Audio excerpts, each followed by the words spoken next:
नमस्कार मित्रों, आज की कहानी है ईश्वर पर भरोसा। एक अमीर व्यक्ति था। उसने समुद्र में अकेले घूमने के लिए एक नाव बनवाई और छुट्टी के दिन वह नाव लेकर अकेले समुद्र की सैर करने निकल पड़ा।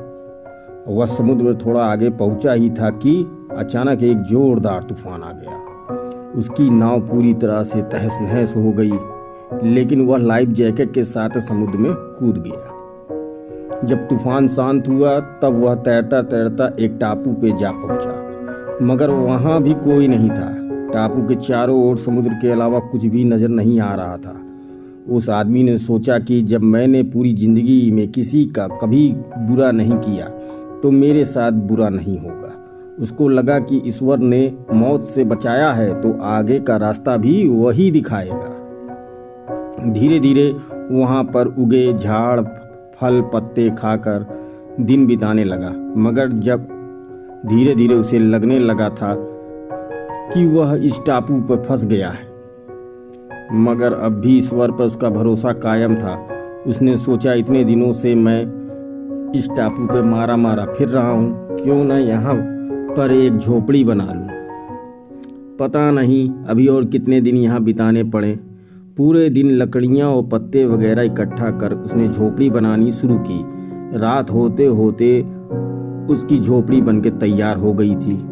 अभी वह झोपड़ी के बाहर खड़ा होकर उसे देखते हुए सोच रहा था कि आज से झोपड़ी में सोने को मिलेगा, मगर अचानक से मौसम बदला और बिजली जोर जोर से कड़कने लगी और एक बिजली उसकी झोपड़ी पे गिर गई। उसके देखते ही देखते झोपड़ी जलकर खाक हो गई।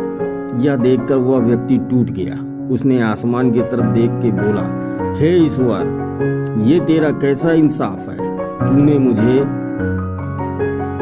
पर रहम की नजर क्यों नहीं की? मैंने हमेशा तुझ पर विश्वास बनाए रखा। फिर वह इंसान हताश और निराश होकर सर पर हाथ रखकर रोने लगा। अचानक ही एक नाव टापू के पास आई। नाव से उतर के दो आदमी बाहर आए और बोले कि हम तुम्हें बचाने आए हैं। दूर से इस वीरान टापू में जलता हुआ झोपड़ा देखा तो लगा कि कोई इस टापू पर मुसीबत में है। अगर तुम अपनी झोपड़ी नहीं जलाते तो हमें पता ही नहीं चलता कि टापू पर कोई है। उस आदमी की आंखों से आंसू गिरने लगे। उसने ईश्वर से माफी मांगी और बोला कि हे ईश्वर, मुझे क्या पता था कि तुमने मुझे बचाने के लिए मेरी झोपड़ी जलाई थी। यकीनन तू अपने बंदों का हमेशा ख्याल रखता है। तूने मेरे सब्र का इम्तिहान लिया, लेकिन मैं उसमें फेल हो गया, मुझे माफ कर दे। इस कहानी से यही सीख मिलती है कि मुसीबत या दुख के समय हार मानने की बजाय लगातार अपने कर्तव्य करते रहिए और बाकी अपने परमपिता परमेश्वर पर छोड़ दीजिए, क्योंकि वह जो करेगा निश्चित ही अच्छा ही करेंगे। सदैव प्रसन्न रहिए। जो प्राप्त है वही पर्याप्त है।